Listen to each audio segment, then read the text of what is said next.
hapon mga kapasyal, ipapakita ko sa inyo ang munisipyo ng Maramag. So sabi dito Maanyag na Maramag. Wow, Maanyag means beautiful. Okay, ganda talaga ng harapan ng munisipyo nila. Tingnan nyo, malaki. Tatlong gusali. Tingnan nyo naman ang plaza nila. Ang galing ha. May stage pa. Yan. Tapos may isang gusali yan. Tapos ito na ang pinaka main na gusali. So ito yung isang gusali pa doon. Alam nyo mga kapasyal, pahirapan ito kasi ang init ngayon. So yun, ang isang gusali. Tingnan nyo naman.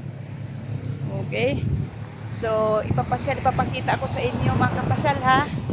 Ang ng kabuuhan ng nila munisipyo. So itong munisipyo nila mga kapasyal nasa harap na main highway talaga.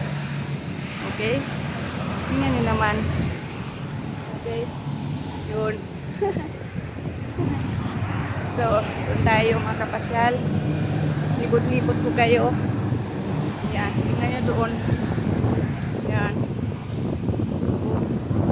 Kakahuyan. Yan.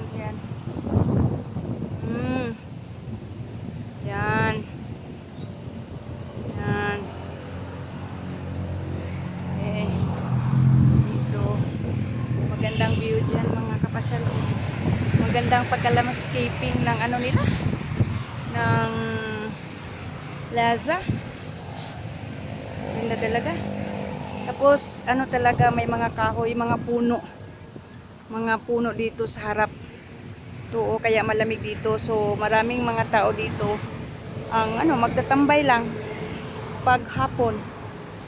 Kapasyal, ayoko nang pupunta dito kasi masyadong mainit.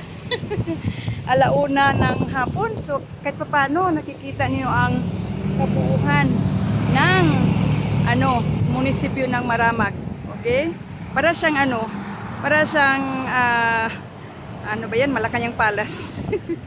Hindi pa naman ako nakapunta pero parang ganito yata ang itsura. Okay, so hanggang dito na lang mga kapasyal. Kung nagustuhan ninyo ang ganitong mga video, yung mga landmarks ng mga lugar, yung mga resorts, yung magaganda sa lugar, ating i-video lahat. Okay, so paki-subscribe ng channel at makikita tayo sa susunod na landmark. Okay?